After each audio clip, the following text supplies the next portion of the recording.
Ray later on. Now, Early Bird is a new dark comedy based around the concept of flat sharing in London.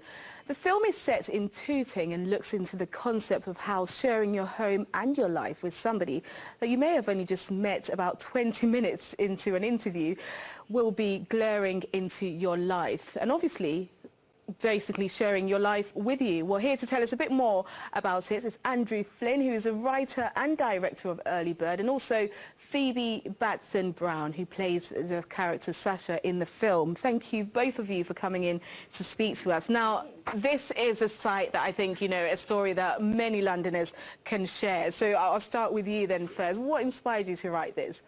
Well, really it started when I moved to London myself back in 2010, and I just kind of jumped straight into the house share scenario and went to a load of flat viewings and went to meet all these different housemates, and it was just the most unnatural situation I'd ever been in. I mean, you go in, and from my perspective, you're going in and you're meeting all these people for the first time, and then you're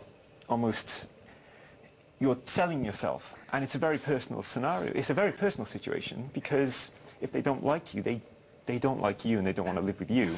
And, you know, I mean, how more out there can you be? And so I had that, and then I thought this would be a really cool little scenario to make a film about. Awkward, isn't it, when you meet strangers and they go, yeah, we don't like you, you won't be coming back, and you just got to take it, I guess, don't you? Taking it on the chin, yeah. Well, let me come to you then, Phoebe. So tell us about your character.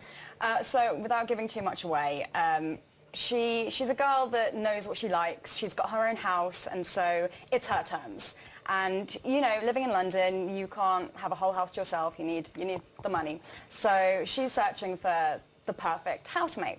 And like I said, her terms, perfect means perfect. So translate that to nightmare housemate, really, for everyone. And she's a control freak, I think, is a nice way of putting it, probably. Yeah. But yes, you've got to watch it to see the full effect of Sasha.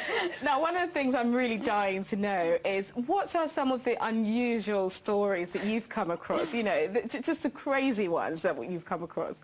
Well, I mean, I had one that they decided to throw a house, like a flat viewing party. And so basically what they did is they brought everybody that was going to view the house at the same time, basically, and just let everyone socialise. The problem is, I didn't know who lived there. So I spent half an hour talking to someone that was also coming to view the room that I wanted. So, like, you know, as awkward scenarios go, that was one. And then I also moved into one place without having seen it, because it, you know, being a newbie to London, it was a case of, if you don't take it, it'll go. Mm-hmm, yeah. And so I ended up living in a box for 6 months. So.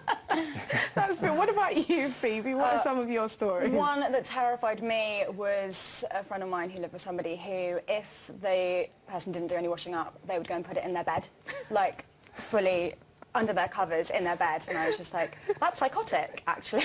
I'm so lucky the people I've lived with have been actually very normal up to this point. That is so extreme, my goodness. Well, that all sounds really interesting. And of course, you know, there is a safety element as well, isn't there? So, you know, just making sure that you're careful when you're looking out for, you know, somebody to live with. Thank you so much, both of you, for coming in to speak to us on London Live this afternoon.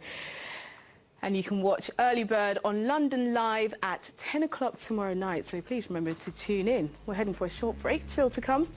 5 years ago this day, Mark Duggan was killed by a policeman, an act which led to the London riots. Well, we'll look back at what's changed since then.